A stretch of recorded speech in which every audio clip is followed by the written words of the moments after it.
반갑습니다.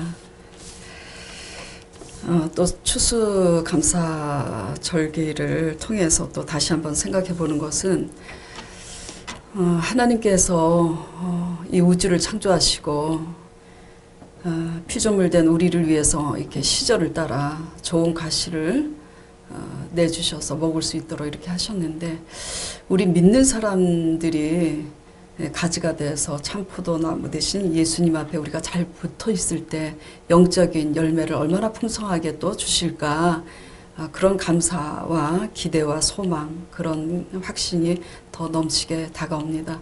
여러분들, 하나님께서 정말 여름에 수박 먹을 때마다 정말 기적을 느낍니다. 계절에 딱 맞는, 영어로 그 워터멜론이라 그러죠.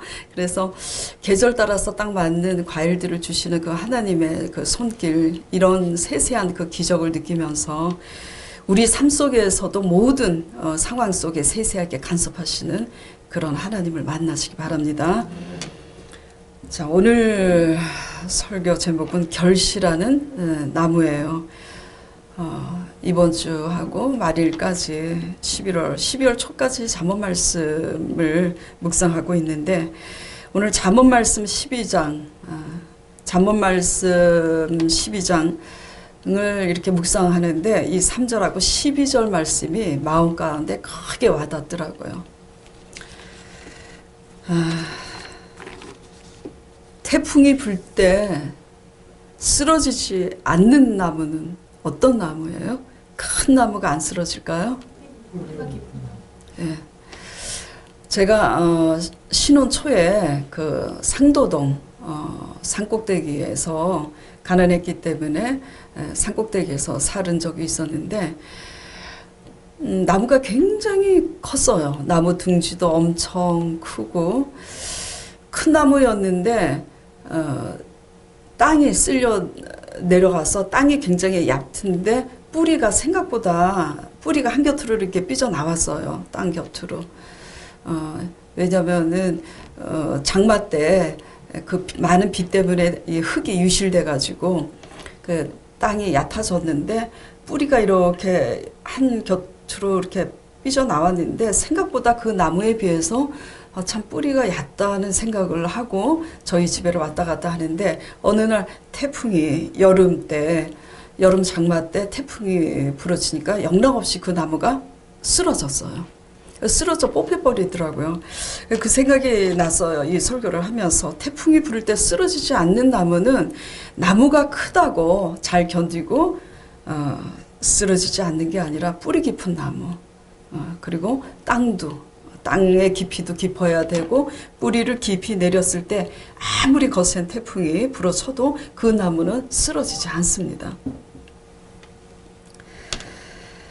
어제 뉴스를 보고 굉장히 또 쇼크를 받았어요. 그 미국 뉴욕 9.11 테러 사건이 있은 후로 정말 또 프랑스 파리 지금 테러 사건으로 한 수십 명이 한 40명 정도 되나요? 처음에는 127명 죽었다고 사망됐다고 이렇게 보도가 나오고 그랬는데, 참 이 테러 사건으로 그 공연장에 또 그 파리 그 시내에 술집 또 많은 사람들이 이렇게 죽어가는 이런 것들, 얼마 전에 또 우리나라에서는 세월호 사건이 있었지 않습니까? 그 자리에서 죽음을 당하는 사상자나 또 그 지금 살아있는 그 가족들의 그 아픔, 뭐 상처, 쇼크는 이루 말할 수가 없죠. 무슨 말로 그거를 다 위로를 하겠습니까? 다만 다시 한번 이런 테러 사건 또 뉴스를 보면서 또 세월호 사건을 또 다시 되새기면서 다시 한번 생각해 보게 됩니다. 아무리 화려하고 또 명성이 있고 명예가 있고 부가 있다 할지라도 이 땅의 부귀와 영화는 금세 지나갑니다. 오늘 설교 전에 조금 전에 539장 이 몸의 소망 무해가 찬송을 할 때도 찬송가 규절이 이 땅의 모든 것, 내가 믿던 그 모든 것 끊어질 그날 되어도 우리가 그 언약 굳게 믿사와 소망 넘친다고 했는데 이 땅에서 우리가 생을 마감할 때 우리 살아있는 사람들은 무슨 의의가 있어서 살아있습니까? 세월호 사건에 죽어가 많은 사람들, 또 프랑스 파리에서 테러 사건으로 죽어가 많은 사람들, 우리는 지금 남아있잖아요. 그렇죠? 우리의 사명은 우리 자신과 사랑하는 사람들이 이 땅에서 생을 마감할 때 우리의 뿌리가 우리의 거룩한 씨가 되어주신 예수 그리스도로 인해서 영생에 이르는 뿌리가 될 수 있도록 세우고 돕는 것이 우리의 사명인 줄 믿습니다. 그래서 어떤 사고로, 질병으로 또 사고로 이 땅에 또 우리의 목숨을 다해서 이 땅의 생을 마감할 때도 우리가 예수 그리스도의 부활을 믿는 그 믿음으로 말미암아 우리도 부활이 돼서 영생에 이른다는 구원의 확신과 믿음이 있다면 이 땅에서 어떤 환난을 당한다고 할지라도 그 환난과 고난 속에서 소망을 가지고 그 환난을 극복하고 이겨나갈 줄 믿습니다. 여러분 모두에게 날마다 예배와 말씀을 통해서 여러분이 또 개인적으로 기도하는 그 기도 속에서 성령의 인도함으로 어떤 고난과 환난이 불어닥쳐도 소망을 잃지 않는 여러분 되시기 바랍니다. 열매를 맺으려면 조금 전에 태풍이 불 때 쓰러지지 않는 나무는 나무가 크다고 쓰러지지 않는 게 아니라 뿌리 깊은 나무가 쓰러지지 않는다고 했는데 또 열매를 잘 맺으려면 어떻게 해야 됩니까? 나무가 자라야 돼요. 열매를 맺을 때가 있잖아요. 심자마자 열매를 바랄 수는 없잖아요. 열매가 추수가 다 때가 있습니다. 여기 추수감사 절기가 돼서 단상에 이렇게 과일들을 이렇게 진열해 놨는데 절로 된 것은 아무것도 없어요. 절로 된 거 절대 없습니다. 땅 고르기를 하고 때마다 내려주는 해와 비를 받고 비가 안 내리면 이 과수원에 이 과실들이 다 말라서 나무가 죽을까봐 어떻게 하든지 비 오기를 기도하는 마음으로 하늘을 보고 또 힘에 부치기는 하지만 될 수 있는 한 물을 끌어다가 또 주고 그렇게 하지 않습니까? 절로 되는 것은 아무것도 없어요. 열매를 맺으려면 나무가 자라야 되고 나무가 잘 자라려면은 뭐가 좋아야 돼요? 땅도 좋아야 돼요. 그리고 뿌리를 내려야 합니다. 이 자연의 이치처럼 우리의 영혼도 마찬가지 이치입니다. 그래서 예수님께서 나는 참 포도나무요 너희는 가지라고 그렇게 표현하신 것입니다. 자연의 이치, 자연의 순리와 똑같기 때문에. 그렇기 때문에 우리 인생에 있어서 우리가 착하고 아름다운 의로운 열매를 맺으려면 나쁜 열매는 유혹을 따라서 본능을 따라서 욕심을 따라서 사는 것은 쉬워요. 그렇죠? 근데 우리 진미순 집사님이 대표기도 해주신 것처럼 사랑의 열매, 사랑이 저절로 됩니까? 용서 못할 사람도 용서할 때 그게 예수님이 원하는 사랑이지. 그런 사랑의 열매, 감사하지 않는데도 감사할 수 있는 감사의 열매, 기쁨의 열매, 정말 희생의 열매, 이런 열매들이 저절로 됩니까? 저절로 되는 것은 아무것도 없습니다. 그래서 정말 결실은 좋은 결과가 잘 맺어지는 것을 결실이라고 이렇게 국어사전을 결실을 어떻게 표현하고 있는지 궁금해서 좋은 열매 맺는 게 결실이라는 건 알지만 찾아봤어요. 일의 결과가 잘 맺어지는 것을 결실이라고 하더라고요. 그래서 일의 결과가 잘 맺어지는 것은 잘 돼서 우리가 감사하다고 합니까? 내가 원하는 대로 내 생활이 잘 되지 않아도 우리 영혼이 하나님을 향해서 그것에 대한 반응을 잘 자족하고 감사하고 기뻐할 때 우리 영혼에 좋은 결실을 맺는 줄 믿습니다. 자, 이렇게 하기 위해서 우리 그 뿌리의 중요성을 강조하고 싶은데, 식물은 심고 뿌리로부터 자라나야지 줄기가 튼튼하고, 그리고 그 줄기가 튼튼해야 거기에서 꽃이 피고 열매를 맺습니다. 뿌리가 잘린 식물은 금세 죽어요. 심어도 뿌리가 잘리고 실하지 않는 식물들은 금세 시들어 죽습니다. 그래서 우리도 이와 같이 좋은 열매를 맺는 뿌리 깊은 나무와 같은 인생이 되기 위해서는 첫째, 땅을 개간해야 됩니다. 그렇잖아요. 땅 개간하고 씨 종자가 아주 좋은데 그 씨를 돌밭에다 심는 사람이 어디 있습니까? 그리고 땅은 좋은데 그 속에 돌들이 많으면 어떻게 합니까? 돌을 골라내야 되잖아요. 그래서 우리 마음속에 돌들이 많지 않습니까? 그렇죠? 미움과 시기와 질투와 욕심과 뭔가 추하고 더러운 것들이 많이 있습니다. 마음밭을 개간해야지 돼요. 그래서 지금 잠언 말씀을 보면 의인과 악인의 특성에 대해서 잠언에 계속 말씀하고 계셔요.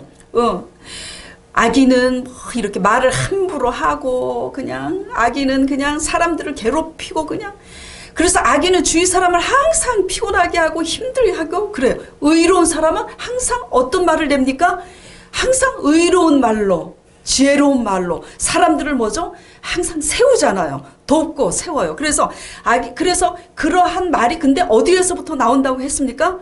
마음에서부터 나와요. 마음이 올바르지 않고 마음이 꼬여있고 마음이 비틀어져 있으니까 이래도 불만이고 저래도 불만입니다. 의로운 자는 마음이 겸손하고 착하니까 이래도 감사하고 저래도 감사한 거예요. 아주 재미있는 그 표현이 하나 지금 생각이 났습니다.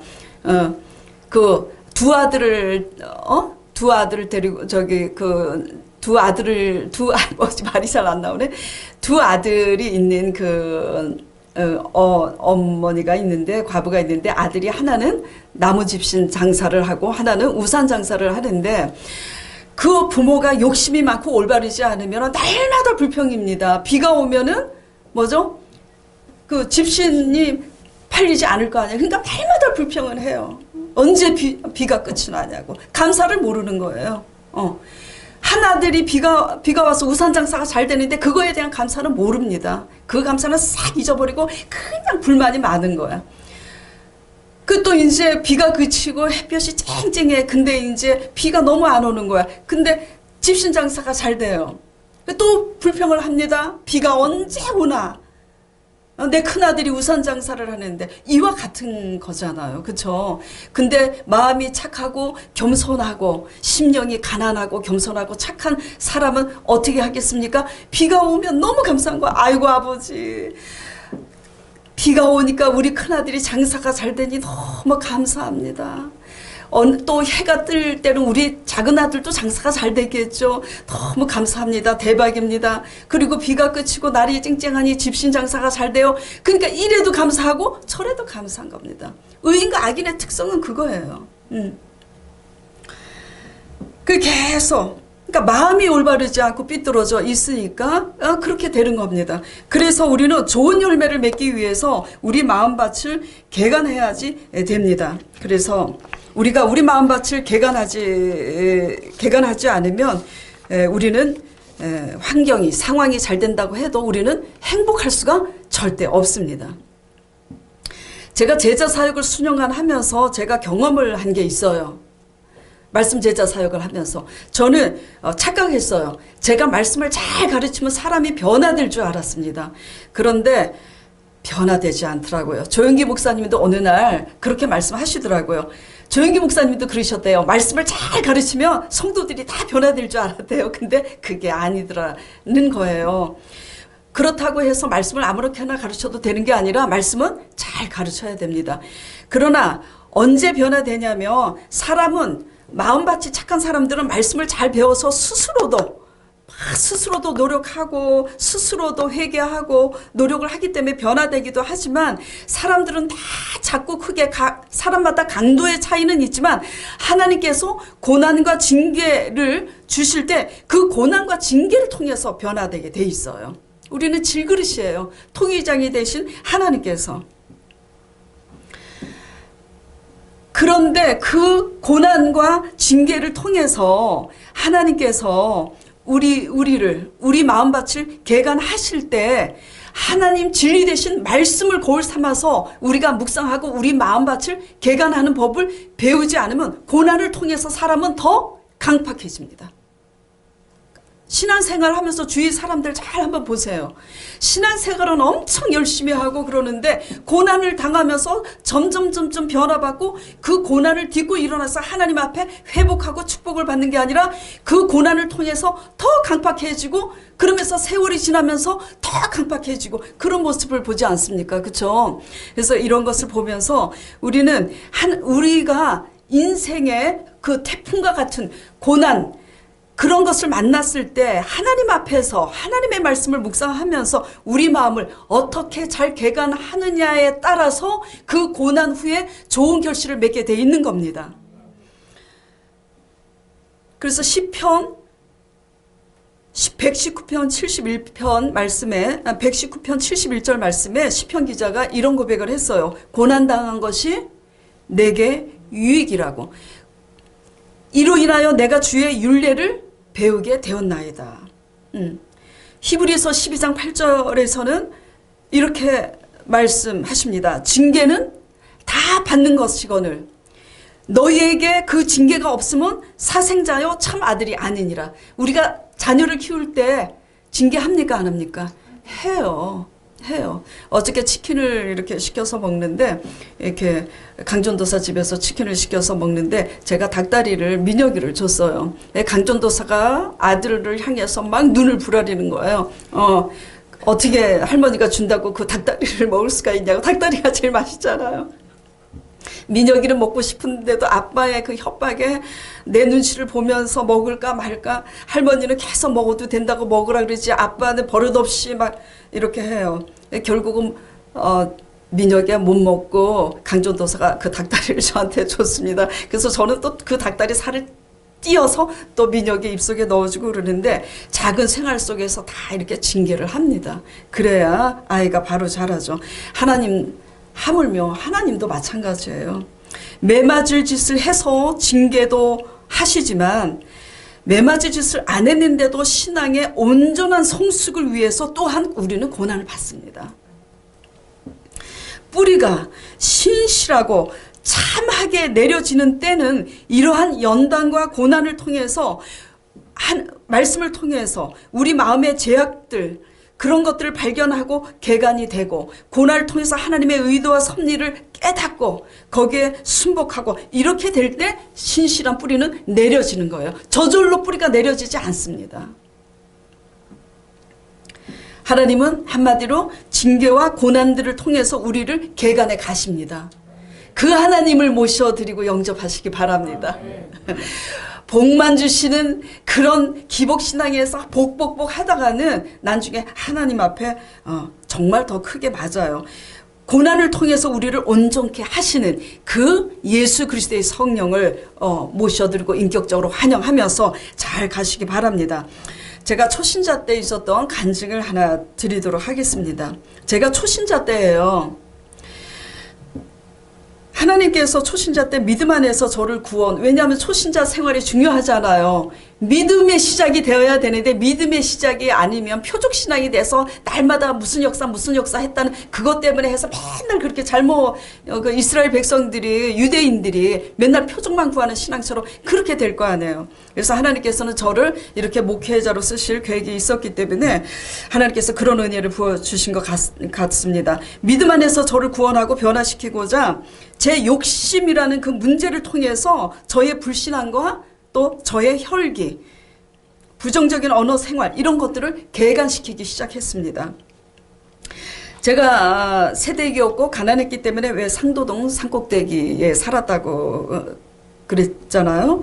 방 한 칸밖에 없는 처지인데도 빨리 부자가 되고 싶은 거예요. 그래서 분수 이상의 욕심을 내서 중도금을 낼 처지가 없는데도 불구하고 계약금을 마련해가지고 투기로 아파트를 구입을 했습니다. 전철역이 생긴다는 그런 정보가 보도되지 않았지만 암암리에 곧 전철역이 생길 거라는 정보를 이상하게 제가 알게 된 거예요. 그래가지고 막 무리를 해서 계약을 했습니다. 계약을 하고 집에 돌아와서 성경책을 제가 펼쳤는데 우연히 펼친 성경 말씀이 시편 7편 말씀이었는데 그 말씀이 제 가슴을 때렸습니다. 시편 7편 15절 말씀에 저가 웅덩이를 파 만드며 저가 만든 함정에 빠졌도다. 이상하게 그 말씀이 제 영혼을 강타하는 거예요. 요한복음 18장 37절에는 이런 말씀이 있습니다. 예수님께서 직접 하신 말씀이에요. 무릇 진리에 속한 자는 다 내 소리를 듣느니라. 네, 진리에 속한 자는 내 소리를 듣느니라. 여러분들이 말씀을 들을 때 어느 날 그 말씀이 새롭게 우리의 영혼을 강타할 때가 있지 않습니까? 성령님께서 주시는 메시지잖아요. 그 말씀이 근데 저가 웅덩이를 파 만들며 저가 만든 함정에 빠졌도다. 이것이 딱 깨달아지는 거예요. 어떻게 깨달아지냐면 그땐 초신자 때라 큐티도 하지 않았잖아요. 말씀을 묵상하고 그렇게 살지도 않았을 때인데 내가 욕심을 내서 분수에 넘는 투기를 한 이것이 내가 만든 함정이 되어서 이 문제로 내가 고난을 당하겠구나. 이게 이상하게 감지가 되는 거예요. 근데 아니야 내 자격지심이지 아니야 하면서도 그게 믿어지는 거예요. 그 말씀이 육신이 돼서 제게 임한 대로 저는 위기에 처하게 되었습니다. 1년이 지나도록 전철역은 생기지 않아요. 그런데 그 사이에 엎친 데 덮친 격으로 제가 외동딸인데 친정 어머니까지 쓰러져서 중환자실에 수개월 계시게 되었어요. 그러니까 경제적 위기에 처하게 되었습니다. 없는 돈에 끌어서 그 역세권 전철이 생긴다는 그 정보를 받고 그 희망을 가지고 돈을 갑자기 한꺼번에 돈을 쉽게 벌겠다고 그래서 그렇게 아파트 투기로 계약을 하고 왜냐하면 그래서 전철역이 생기면 1년 있다 생기든지 생기면 뭐 연체료가 문제예요. 프리미엄이 올라가면 그걸 받아갖고 대팔 생각으로 투기를 한 거죠. 어떻게 어머니 병원비도 빚을 내야 될 상황이고 위기 상황에 처해서 어떻게 됐어요? 그래서 하나님께 간절히 이제 아쉬우니까 기도하기 시작합니다. 아버지 아파트 팔리게 해주세요. 기왕이면은 몇 푼이라도 더 본전에다가 더 받고 팔게 해주세요. 한 달이 지나도 응답이 없어요. 2달째는 기도합니다. 요거 예를 들어서 뭐 한 1,000만 원이라도 좀 더 받고 팔게 해주세요 하다가 500이라도 뭐 이렇게 하다가 2달, 석 달 지나가면서 본전이라도 찾게 해주세요. 6개월이 됐는데 응답이 없는 거예요. 조영기 목사님이 구하라 그리하면 주시고 찾으라 그러면 찾을 것이고 두드리라 그러면 문이 열린다고 해서 그 말씀을 믿고 기도하는데 뭐 찾아지지도 않고 열리지도 않고 아무 응답이 없는 거예요. 그래서 예수님께 따졌습니다. 초신자 때니까. 아니 구하라며요. 무엇이든지 구하면 주신다며 왜 안 주시냐고. 찾으라며요. 도대체 6개월 동안 내가 얼마나 기도했는데 왜 아무 응답을 안 하시느냐고. 그런데 응답이 왔어요. 근데 이상하게 왔습니다. 응답이. 제가 구한 것은 뭘 구했어요? 아파트를 구했습니다. 아파트 해결되게. 그런데 응답이 어떤 말씀으로 왔냐면 무릇 지킬 만한 것보다 내 마음을 지키라. 생명의 근원이 이에서 나면이라. 저는 그 말씀이 있는지도 몰랐어요. 진짜. 저를 인도한 집사님들한테 물어봤더니 그게 잠언 말씀에 있대요. 찾아보니까 잠언 4장 23절이에요. 기절초풍을 하는 일이지. 왜 아파트를 구했는데 구하면 주신다고 하셔놓고 왜 엉뚱한 말씀을 주시는지 이해가 안 가요. 그래서 또 기도하기 시작합니다. 구하라 그러면 주신다고 해서 그 믿음의 확신을 가지고 조영기 목사님이 믿음의 실상을 가지고 확신을 가지고 기도하면 그 믿음의 실상대로 하신다고 역사하신다고 그랬는데 그런 실상은 안 일어나고 뭐 이상한 말씀을 하시는데 이 말씀이 뭔지 깨닫게 해달라고 기도를 했어요. 깨닫게 됐습니다. 예배를 그 초신자 때도 또 희한하게 열심히 예배 다녔어요. 수요 예배, 금요 예배, 주일 예배 그리고 시키는 대로 기도도 열심히 했습니다. 기도를 어떻게 해야 될지 모르니까 우리 지역자님이 기도가 안 되면 주기도문이라도 열심히 하래. 그래서 또 시키는 대로 열심히 그렇게 했어요. 무릇 지킬 만한 것보다 내 마음을 지키라 깨달은 거예요. 예배도 지키고 기도하는 것도 지키고 구하는 것을 받기 위해서 지킬 건 다 지켰지만 정작 하나님께서 나에게 원하시는 것은 내 마음이 변화받는 것을 원하신다는 걸 깨달은 거예요. 좀 너무 이게 부끄러운 얘기지만 또 저와 같은 사람들을 위해서 이제 간증을 하는데 그렇게 제가 고운 말을 쓰는 사람이 아니었어요. 조금 이렇게 입이 거칠었습니다. 그래서 제가 제 양심에 지킬 만한 것보다 내 마음을 지키라 그랬는데 마음과 언어 순환이 내가 이게 있어야 되겠구나 깨달은 거예요. 그래서 이제 깨닫고 하나님 앞에 회개를 했습니다. 회개를 하고 그때 또 공교롭게 신방 기간이었는데 신방 전도사님이 오셔서 저한테 어떤 말씀을 주고 가셨냐면 시편 32편 말씀에 어떤 홍수가 범람해도 그 홍수가 나를 삼키지 못할 건데 자갈과 굴레로 그 이제 입을 단속하라고 이제 이런 말씀을 주시고 가시는 거예요. 부정한 말에 흉내도 내지 말라고. 그래서 저는 이제 알은 거예요. 내가 변화받기를 원하는구나. 마음이 부정적이면 어떤 말이 나갑니까? 부정적인 말이 나가요. 부정적인 생각을 왜 갖고 있냐면 사람이 틀려 먹어서 그런 거예요. 그래서 하나님께 제가 회개하고 뭐 한꺼번에 확 변화되지는 않았지만 어느 정도 기본적으로 이렇게 많이 바뀌었어요. 그래서 저희 친정어머니가 그 당시 저와 같이 교회를 안 다니셨는데 그 전에 이제 그런 이제 상황이었었는데 어머니가 나중에는 이제 식물인간처럼 이제 되시고 그리고 이제 기적이 일어났지만 제가 달라지는 모습을 보고 야, 너 달라지는 거 보니까 예수님이 정말 살아계시다고 잘 믿어라. 단디 잘 믿으라고 이제 그렇게 하셨는데 제가 그렇게 회개하고 나서 바뀌고 나니까 이상하게 어떻게 표현할 수는 없지만 너무 감사한 거예요. 너무 행복한 거예요. 제가 사고방식이 바뀌고 부정적인 마음이 바뀌고 이렇게 하면서 바뀌니까 똑같은 상황인데도 뭐죠? 똑같은 상황인데도 마음이 달라지는 거예요. 이런 세계가 있었구나를 처음 경험한 거예요. 지금 아파트는 해결됐어요? 안 됐어요? 안 됐어요. 안 됐는데 무릇 지킬 만한 것보다 내 마음을 지키라 생명의 근원이 이에서 남이라 이 말씀을 깊이 되새기면서 왜 이걸 말씀을 응답을 주셨지? 그러면서 내가 이렇게 잘못되어 있는 부분에 있어서 변화되기를 원하시는구나.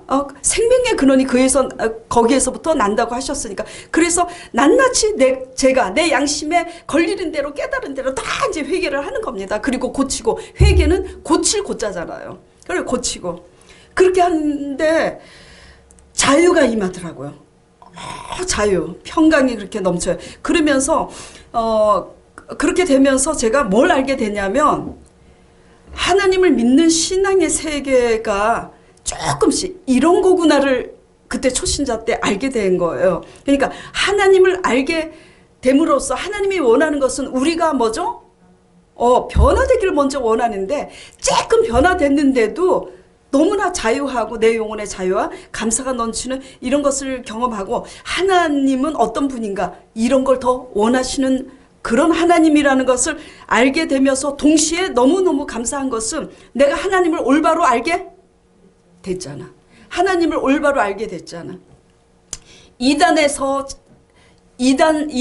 잘못 소개하는 그 잘못된 하나님. 그렇죠. 그리고 우리가 복채만 들고 가면 무당한테 찾아가서 복채만 들고 나면 복을 주는 그런 잘못된 신이 아니잖아요. 그 하나님을 제가 알게 되면서 동시에 너무너무 감사한 것은 우리의 영혼이 변화받는데 우리의 영혼을 구원시키시는 그 하나님을 알게 됐는데 그 하나님을 진짜 믿으면 그 하나님 때문에 우리가 천국 가게 되는구나. 이상하게 그게 믿어지는 거예요. 여러분 얼마나 와닿는지 잘 모르겠지만 그래서 확 크게 제가 깨달은 건 뭐냐면 구원은 믿음으로 구원은 금과 은으로 받습니까? 금과 은으로 살 수가 없는 거잖아요. 그 하나님을 알게 됐고 내가 그 하나님을 알게 됐으니까 그 하나님이 나를 구원하실 거잖아요. 날마다 목사님께서 믿음이 있으면 하나님을 믿는 믿음 때문에 우리가 영생을 얻는다고 그러셨잖아요. 그리고 정말 제가 하나님 말씀 한마디 때문에 제가 내 자신이 변화되는 것을 느끼면서 신기하잖아. 어머니가 아무리 잔소리 한다고 제가 바뀌냐고요. 남편이 저한테 잔소리 한다고 바뀌냐고요. 근데 그 하나님 말씀 한마디 때문에 내 스스로 바뀌어가는 이 모습 때문에 하나님은 살아계시고 하나님은 이렇게 좋으신 분이구나. 하나님은 우리 영혼이 먼저 변화되기를 원하는구나. 그러면서 하나님을 알게 되고 내가 하나님을 알게 됐기 때문에 하나님을 올바로 알게 됐기 때문에 그 하나님이 나를 구원하시겠구나. 이 믿음이 생기는 순간 그 하나님이 나를 구원하시겠구나. 그 믿음이 생기는 순간 구원은 금과 은으로 살 수가 없는 건데 내가 이 믿음 때문에 구원을 받았구나. 너무너무 감사한 거예요. 감사하고 나니까 잘 들으셔야 됩니다. 감사하고 나니까 아파트는 안 팔렸어. 근데 감사하고 나니까 아파트가 안 팔린 것도 문제가 되지 않더라고. 왜냐하면 그 아파트를 팔아서 그 돈을 다 하나님께 드려도 믿음이 없으면 제가 하나님을 알 수가 있어요? 구원받을 수가 없잖아. 야, 금으로 돈으로 아파트 한 채를 10채를 드려도 살 수 없는 그 구원을 내가 욕심이라는 그 욕심으로 투기한 아파트 문제 때문에 오히려 하나님을 내가 알게 되고 하나님을 믿게 되고 너무너무 진짜 살아계신 하나님을 알게 됐잖아요. 그 전에는 그냥 구하라 그랬으니까 어디 구하라 그러면 주시는 대로 약속하신 대로 지키시는 분이라 그러니까 지키는지 안 지키는지 봐야지 이러면서 기도했잖아요. 근데 하나님이 진짜 지키시는데 편법으로 지키시지 않잖아요. 나를 먼저 변화시켜서 받을 그릇으로 만들어 가시는데 그래서 감사하게 된 거예요. 나를 구원하신 하나님으로 감사해서 진짜로 감사하고 나니까 아파트가 안 팔려도 상관이 없는 거야. 내가 돈을 빌려서 고난을 당한다 할지라도 상관이 없어지더라고요. 그래서 이제 하나님께 어떻게 고백을 했냐면 아버지 감사합니다. 아파트 안 팔려도 상관없어요. 저는 아파트보다 비교할 수 없는 구원을 받았고 하나님을 알았기 때문에 너무너무 감사합니다. 하나님이 아파트보다 더 크잖아요.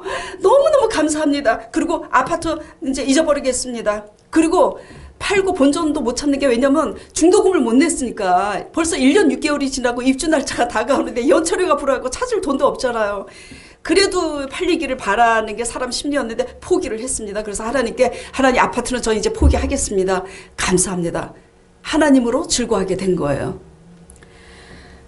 자, 그래 이제 그런 상황인데 하나님이 그냥 계시겠습니까? 기적이 일어난 거예요. 부동산에서 전화가 왔습니다. 302호였어요. 제 아파트가. 302호였는데 부동산에서 참 이상합니다. 그러더라고요. 그래서 왜요? 그랬더니 로얄층도 있는데 왜 302호를 사겠다고 하는지 모르겠대. 그래서 물어보니까 엘리베이터 무슨 사고가 있었는지 엘리베이터 공포증이 있대요. 그래서 그 사람은 계단으로 오르라 내리라 해야 되는데 1층, 2층은 바깥에서 보이잖아요. 생활을 하면. 그러니까 3층이 좋다는 거야. 근데 3층에 내 매물이 나와 있고 그런데 부동산에서 지금 연체료가 많이 이 사람은 있고 연체료까지 안고 사야 되는데 연체료가 없는 다른 층도 있는데 왜 이걸 사냐. 연체료 또 내가 다 그냥 안고 사겠다. 이게 믿어집니까? 그래갖고 연체료까지 다 안고 302호 그 아파트가 팔린 겁니다. 지금 이 정도 이제 간증했으면 알아들으시죠? 하나님으로 감사하고 하나님 안에서 하나님을 제대로 알고 하나님 안에서 우리가 완전하게 변화받지는 않지만 우리의 그 묵은 땅, 돌과 같은 땅, 우리의 욕심, 우리의 미움, 우리의 시기와 질투 이런 더러운 것들을 개간해 가기 시작하고 그런 하나님으로 우리가 즐거워할 때 그래서 우리 문제를 더 이상 문제로 여기지 않을 때 하나님은 그때 일하십니다. 그래서 여러분들이 땅을 개간할 때 땅을 개간하는 나 자신이 변화되는 것만 목적을 삼지 문제가 안 돼서 그 문제만 바라보고 안 믿는 세상 사람처럼 그 문제를 가지고 열심히 기도하고 그렇게 목소리로 하나님께 상달을 하려는 그런 열심으로 기도하지 마시고 내가 변화받기 위해서 성령을 의지하는 여러분 되시길 바랍니다. 그렇게 개간을 이제 하면 우리 마음밭이 어떻게 돼요?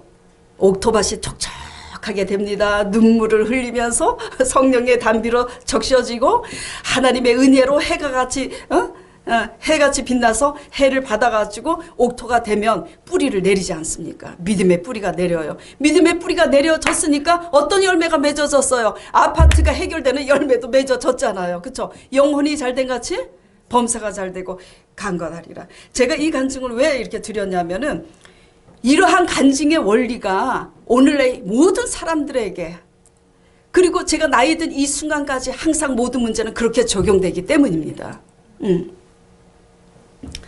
십자가의 원리는 우리가 원하는 것을 내 거를 얻기 위해서 얻고자 하면 잃는 거고, 하나님을 얻기 위해서 내 것을 잃고자 하면 얻는 겁니다. 십자가의 원리는 죽고자 하면 살고 살고자 하면 죽습니다. 하나님 말씀 앞에서 우리의 불신앙과 우리의 죄와 욕심의 돌들을 개간하셔서 내려놓는 여러분 되시기를 간절히 축원합니다. 그래서 우리 마음을 개간해야 우리가 어떻게 돼요? 고난과 환난의 그런 상황 속에서 어떤 뿌리가 내려져요? 상황은 달라진 게 없는데 감사의 뿌리가 내려집니다.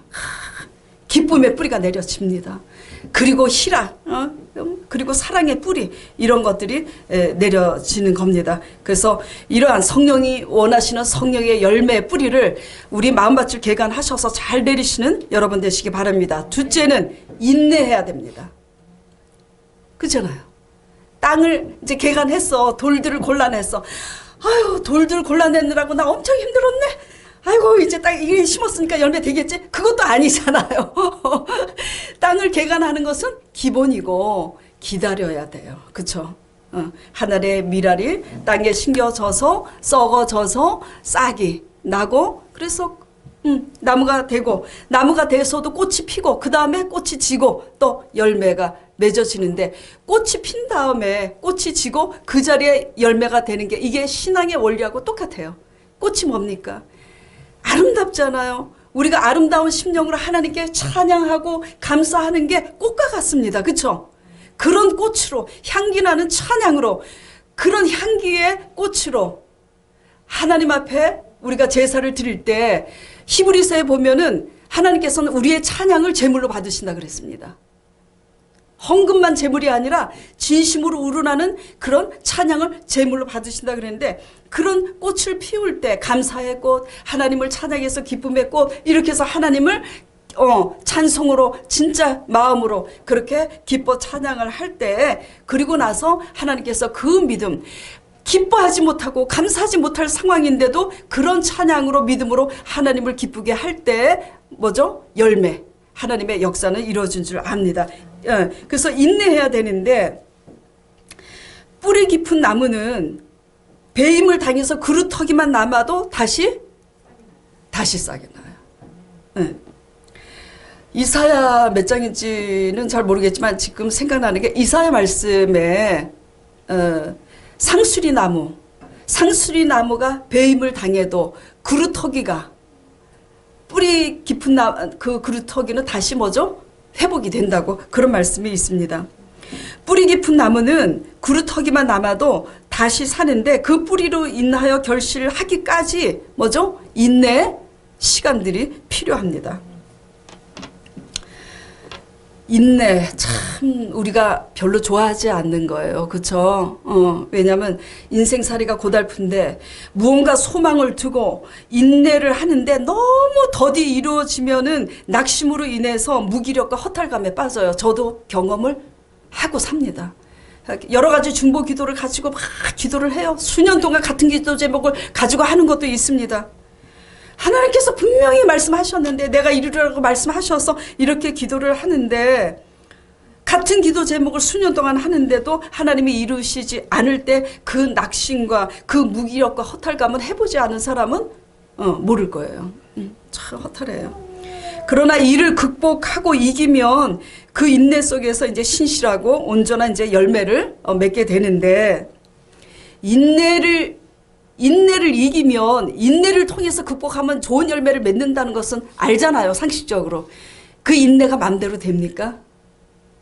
인내가 마음대로 안 되잖아요, 인내가.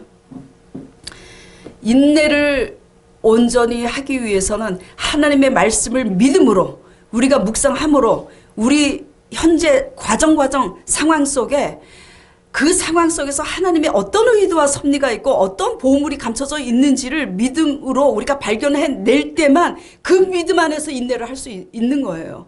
그렇기 때문에 우리는 교회만 열심히 예배만 드릴 게 아니라 날마다 말씀을 묵상하고 기도해야 되는 겁니다. 등산을 할 때도 등산이 고되고 힘이 들지만 정상에 오르기까지 뭐를 우리가 누리면서 가요? 과정 경치를 즐기고 누리면서 가기 때문에 힘들어도 즐겁게 갈 수 있잖아요. 그리고 또 건강에도 좋고 정상에 올라가면 정상에서 바라보는 경관은 우리의 가슴을 벅차게 하는 또 감동이 있으니까 그거를 사모하면서 올라가잖아요. 그렇죠? 제 아들이 군에 갔을 때 얘기입니다. 군대에서는 대포를 쏠 때 어디를 향해 쏴야 하는지 위치를 정확하게 봐서 포대에 알려주는 좌표읽기라는 게 있어요. 왜냐면 그거를 잘 해야 적군의 그 포를 쏠 수 있을 거 아니에요. 그쵸? 적군을 향해서. 그래서 근데 그 좌표읽기를 하는데 신속하고 정확하게 빨리 읽어야 또 빨리 쏠 수 있잖아요. 근데 그 좌표읽기가 어디에 있냐면 산꼭대기에 있어요. 제 아들은 이게 어릴 때부터 이렇게 수리력이 뛰어나서 공부를 안 해도 이렇게 수학은 100점 맞을 정도로 그렇게 수리력이 좋은 아들이에요. 그런데 이제 문제는 뭐냐면 인생은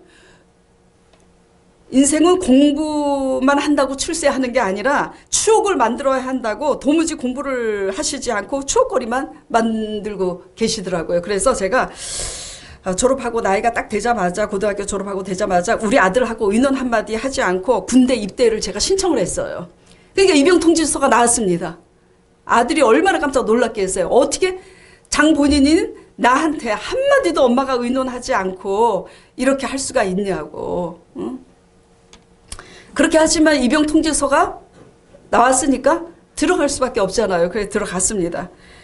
그래 인생을 추억 만든다 그랬는데 고생 좀 하면서 철 좀 들어서 나와라 이제 그래가지고 그때를 입대를 시켰는데 수리력이 뛰어나다 보니까 부대별로 좌표 읽기 대회를 하나 봐요. 그냥 좌표 읽기를 보기만 해도 가장 먼저 읽으니까 부대별로 그 좌표 읽기 그 대표로 이렇게 대회에 나가면 항상 1등인 거예요. 그러니까 휴가 때 나오기도 하지만 그 좌표 읽기에 포상 휴가를 받아서 너무 자주 나오는 거야.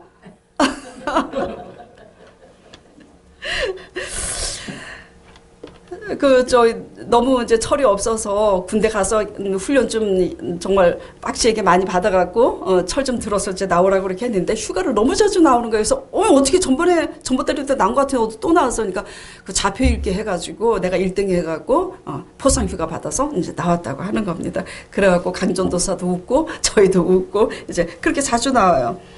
자. 제 아들이 그 좌표 읽기 대회 날이 얼마나 기다려지고 신났겠습니까? 왜냐하면 그 좌표 읽기가 그렇게 저는 이제 군대를 가보지 않았으니까 잘 몰라요. 그래서 남자분들한테 강전도사한테 물어보니까 그 좌표 읽기가 쉬운 게 아니라 그러더라고요. 그게 금방 읽으시는 게 아니래요. 그 좌표를 읽는 게 너무나 신속하고 정확하게 빨리 이제 읽으니까 항상 1등인데 1등을 우리 아들이 항상 돈 맡아서 하는 거예요. 자, 제 얘기에 그 좌표 읽기 대회 날이 우리 아들이 왜 기다려지고 신나겠어요? 항상 1등을 하니까 포상 휴가를 소망하면서 기쁜 거 아니겠어요? 그러나 다른 부대원에서 좌표 읽기 뽑혀서 나가는 그 대원들은 신나겠습니까? 또 해봐야 저놈이 1등 할 텐데 얼마나 재미없겠어요. 포상 휴가도 못 받을 뿐만 아니라 산꼭대기에 목이 숨이 목에 차도록 그렇게 올라가 봐야 얼마나 재미없고 힘들겠습니까? 그쵸? 우리 인생살이가 바로 이런 겁니다. 우리의 좌표 읽기는 누굽니까? 우리의 길과 진리와 생명 되신 예수 그리스도의 진리의 말씀이 우리 인생의 좌표 읽기입니다. 등산을 하는 그런 고된처럼 우리의 인생은 태산을 넘어서 헝곡을 가는 것처럼 그렇게 오르막길이 있습니다. 계속 힘든. 그렇게 갈 때 힘든 길이지만 고난의 여정이지만 그 좌표 읽기를 잘하면 뭐죠? 성공할 수 있어요.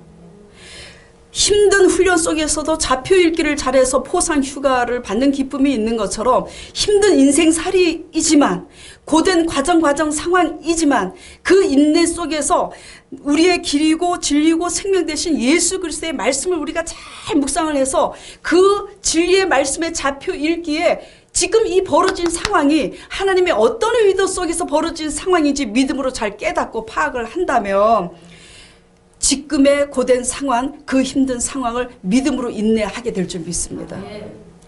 제가 전번 주에도 말씀드렸고 저번 주에도 말씀드렸는데 그 금덩어리 얘기했잖아요. 우리가 등에 이렇게 짐을 지고 가는 그것이 돌덩이일 때는 10kg만 해도 참 무거워요. 왜냐면 보잘것없는 돌덩어리인데 20kg를 어떻게 메고 가.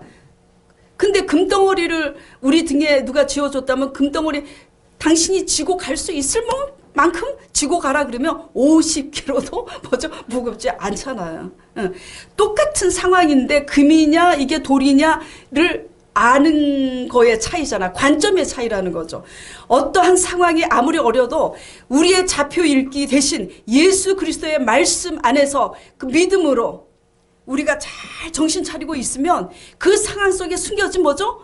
보화를 발견하면 그 보화를 발견하기 때문에 아파트 문제가 해결이 안 돼도 감사한 것처럼 상황이 아무리 어려워도 우리는 이겨나갈 수 있고 그 믿음과 그 기쁨 때문에 인내할 수 있는 비결이 생기는 겁니다. 믿음이 없으면 우리는 인내할 수 없는 거예요. 보화는 감춰져 있습니다. 자, 우리 프로젝트 보면서 마태복음 13장 44절 말씀, 25장 2절 말씀 같이 읽어보도록 하겠습니다. 시작. 천국은 마치 밭에 감추인 보화와 같으니 사람이 이를 발견한 후 숨겨두고 기뻐하여 돌아가서 자기의 소유를 다 팔아 그 밭을 샀느니라. 잠언 25장 2절입니다. 이를 숨기는 것은 하나님의 영화요, 이를 살피는 것은 왕의 영화요. 우리는 왕 같은 제사장이잖아요. 자, 하나님의 영화는 이를 어떻게 하는 게 영화라고요? 숨기는 게. 이런 말씀이 잠언에 있습니다. 이를 숨기는 게 하나님의 영화래요. 이를 숨기는 게. 하나님 짓궂잖아요. 그렇죠? 짓궂으시지. 왜 숨기죠? 보화는 보물찾기는 감춰져 있잖아요. 부지런히 찾아서 찾는 자만 그 보물을 찾는 겁니다. 그래서 이를 살피는 것은 우리의 영화인데 좌표 읽기를 잘해야 되는 거예요. 예수 그리스도 말씀, 그렇죠? 하나님께서 우리를 죽기까지 사랑하셔서 예수 그리스도의 십자가를 통해서 언약하시고 그 우리의 죄와 가난과 저주와 질병의 모든 질고를 다 담당하신 그 예수님께서 직접 오셔서 하신 말씀들이 성경 말씀이잖아요. 그렇죠? 그 하나님의 예수 그리스도의 그 복음의 말씀을 잘 읽고 우리의 인생의 좌표 읽기가 지침이 되시길 바랍니다. 그렇게 해서 그 모든 고난 속에 감춰진 하나님의 보호와 의도, 섭리, 믿음 이런 것들을 발견함으로써 인내하는 여러분 되시기 바랍니다. 이렇게 해서 인내를 할 때 우리 나무는 잘하는 거예요. 상황이 지금 어렵고 누가 속을 새기고 상황이 이렇고 뭐 이렇게 하지만 우리가 하나님 말씀 안에서 하나님의 의도 안에서 우리가 점점 변화받게 되면 그 인내 속에서 우리가 변화되는 겁니다. 그래서 이렇게 우리가 변화돼서 자족함을 배우고 가난에 처할 때나 부에 처할 때나 고통스러울 때나 고통스럽지 않을 때나 자족함을 배워서 감사하고 기뻐할 수 있을 때 하나님은 뭐죠? 그때 일을 하세요. 그래서 어떤 인내가 필요하냐? 예수 그리스도의 좌표 읽기, 진리의 말씀, 그 말씀을 날마다 묵상해요. 힘들든지 안 힘들든지 삼시세끼 밥은 항상 드시잖아요. 아무리 바쁘다 그래도. 그쵸? 2끼 이상 드시잖아요. 하나님 말씀. 밥을 한 끼는 못 드실지언정 하나님 말씀은 굶지 않는 여러분 되시기 바랍니다. 그렇게 해서 볼 때 우리는 인내를 통해서 우리가 온전해지고 우리가 온전해질 때 하나님께서 역사하실 줄 믿습니다. 야고보서 마지막으로 1장 2절 4절 로마서 5장 자 같이 보겠습니다. 제가 읽겠어요.